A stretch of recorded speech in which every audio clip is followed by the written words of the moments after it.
તો જય માતાજી મિત્રો, સ્વાગત છે તમારું આજના નવા વિડીયોમાં।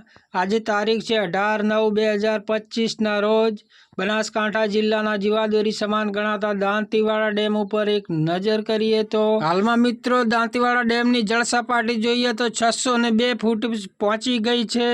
અને મિત્રો આજે સાંજે 5:30 વાગે વિધાનસભાના અધ્યક્ષ શંકરભાઈ ચૌધરીના હાજરીમાં 2000 ક્યુસેક પાણી છોડવામાં આવશે। અને મિત્રો હાલમાં દાંતીવાડા ડેમમાં પાણીની આવક જોઈએ તો 1407 ક્યુસેક પાણીની આવક જોવા મળી રહી છે।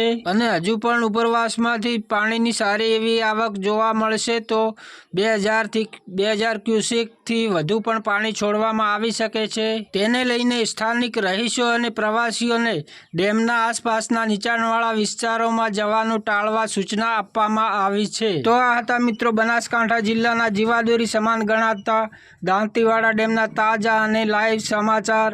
જો તમે અમારી ચેનલ પર નવા હો તો સૌથી પહેલાં વિડીયોને લાઈક કરી દેજો, કોમેન્ટ કરી દેજો અને ચેનલને સબસ્ક્રાઈબ કરી લેજો, જેથી કરીને આવનારા નવા વિડીયો તમને જોવા મળતા રહે।